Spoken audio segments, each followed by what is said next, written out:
Guys, good morning. Magluluto po tayo ngayong araw. Majbus laham sa Arabic. Ito po yung aking laham. Tawag nito sa Arabic ang karni ay laham. Pakukuluin ko muna siya hanggang sa lumabas yung kanyang bubbles. Then kukunin natin at itatapon na tubig tsaka gigisahin. Tsaka lulutuin ulit. Itong lumalabas na ganitong bubbles, ito yung kukunin natin sa salain.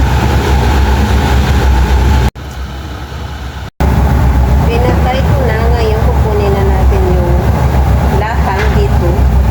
Tingnan nyo guys, ang daming madumi dito. Na natapos ang kuha natin. Yung ating sibuyas at bawang lalagay natin. Igisahin natin bago natin ilagay yung ating laham.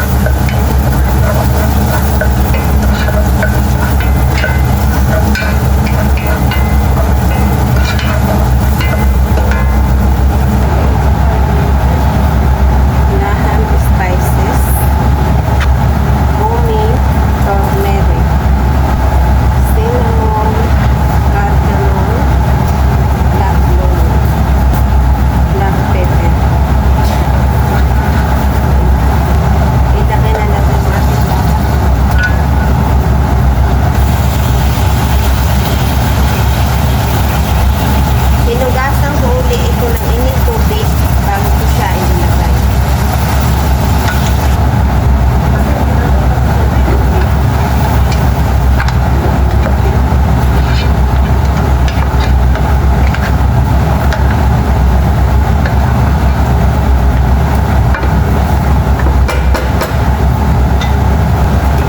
Takpan natin ng 10 minuto bago lagyan rin ng tubig. Haluin natin ulit bago lagyan ng tubig.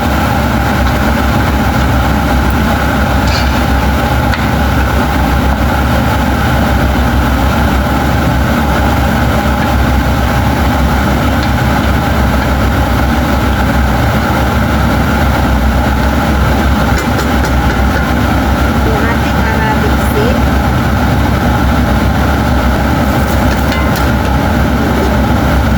Then, yung ating mga gulay. Lagyan natin ang tubig.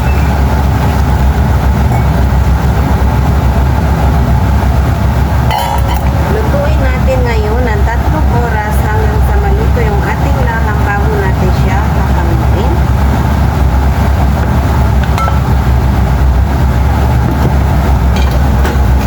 Makalipas ang 2 oras, lagyan na natin ng asin. Bismillah.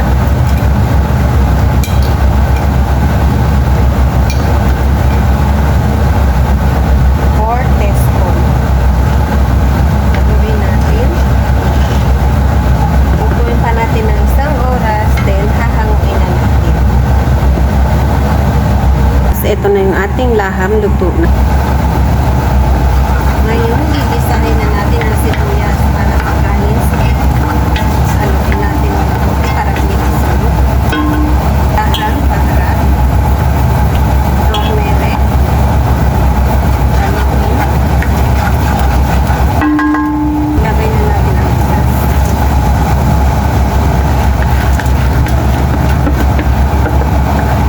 Haluin ang mabuti.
turmeric. Yan lang po yung aking pangpalasa at saka cinnamon. Yung gamit ko dito ay naki sa Arabic, yung itong maliliit na beans, tapos patatas, pinirito ko, at saka pagka, yung mushroom sa ilalim ng lupas. Dito lang yan sa bansang Arab mayroon. Ito yung aking cashew para sa mads boost